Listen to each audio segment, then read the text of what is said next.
অৰ্জুন প্ৰতিজ্ঞা কৰিছিলে নহয়, এতিয়া প্ৰতিজ্ঞা পূৰণ কৰ।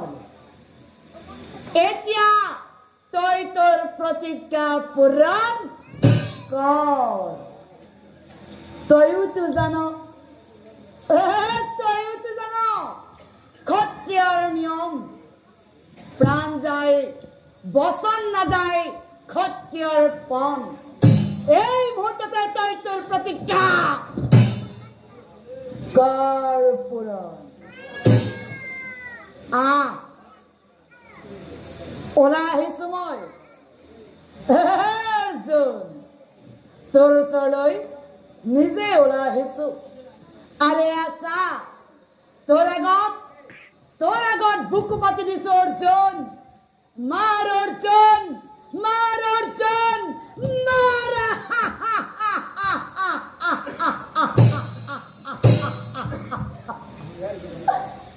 আৰু তেতিয়া নাৰায়ণে অৰ্জুনক চাই কি কৈছিল জানো বাছা? অৰ্জুনক চাই নাৰায়ণে কৈছিল, সখী মাৰা, মাৰা, মাৰিব দিছে মাৰি দিয়া। সখী প্ৰতিজ্ঞা পূৰণ কৰা, সুবৰ্ণ সুযোগ পূৰণ কৰা। এতিয়া মোৰ মুখৰ পিনে চাই আছা, চিন্তা নকৰিবা সখী। হৱা পশ্চিম আকাশলৈ চোৱা, এতিয়াও সূৰ্য অস্ত যোৱা নাই সখী। তোমাৰ প্ৰতিজ্ঞা পূৰণ কৰা। আৰু তেতিয়া সকলোৱে পশ্চিম আকাশলৈ চাইছিল।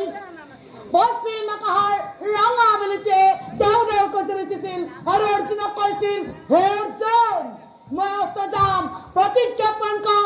অৰ্জুন মই অস্ত যাম, প্ৰতিজ্ঞা পূৰণ কৰ। মাৰিম বুলি ধনুকাৰ হাতে তুলি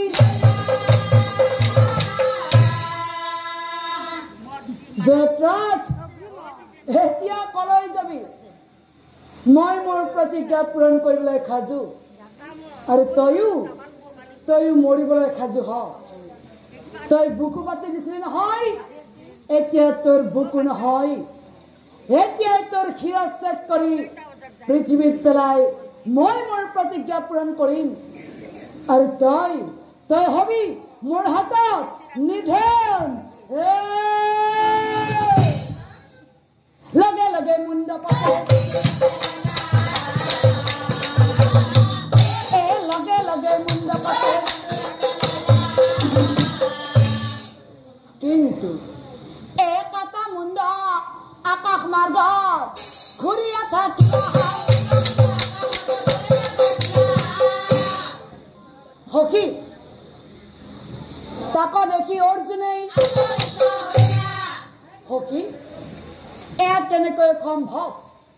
য'ত কাটা মুণ্ডা আকাশ মাৰ্গত ঘূৰি আছে, কিয় পৃথিৱীত পৰা নাই সখী? এয়া কেনেকৈ সম্ভৱ? এয়া কেনেকৈ সম্ভৱ? সেই কথা শুনি নাৰায়ণে মিচিকি অৰ্জুনক চাহিয়া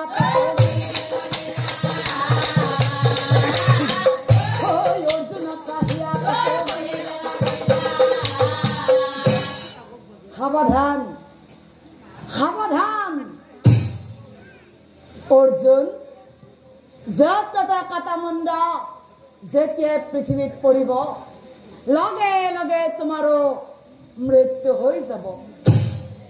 কাৰণ য'ত পিতৃয়ে পুত্ৰমহত আবদ্ধ হৈ জয়দ্ৰথক বৰদান কৰিছিল, যিজনে কুৰুক্ষেত্ৰৰ যুদ্ধত জয়দ্ৰথৰ শিৰচ্ছেদ কৰি পৃথিৱীত পেলাব, লগে লগে সেইজনৰো মৃত্যু হৈ যাব। গতিকে সখী য'ত কাটা মুণ্ড যেতিয়াই পৃথিৱীত পৰিব, লগে লগে তোমাৰো কাম শেষ হৈ যাব। সাৱধান অতি সাৱধানে এই কাটামুণ্ড সেইজনৰ কোলাত তুমি স্থাপন কৰা যিজনে জয়দ্ৰথক বৰদান কৰিছিল অৰ্থাৎ জয়দ্ৰথৰ পিতৃৰ কোলাত জয়দ্ৰথৰ পিতৃয়ে এতিয়া বনৰ মাজত ধ্যানমগ্ন হৈ আছে এই কাটামুণ্ড নি তুমি পিতৃৰ কোলাত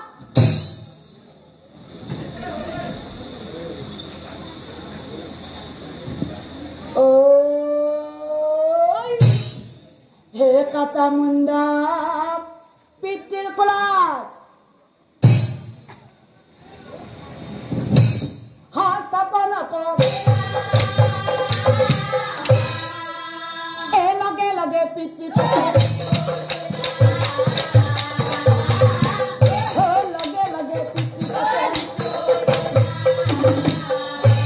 বুঝলা বাচ্চা এনেকৈ নাৰায়ণে চলনা কৰি অৰ্জুনৰ হতুৱাই অকল জয়দ্ৰথকে নহয় জয়দ্ৰথৰ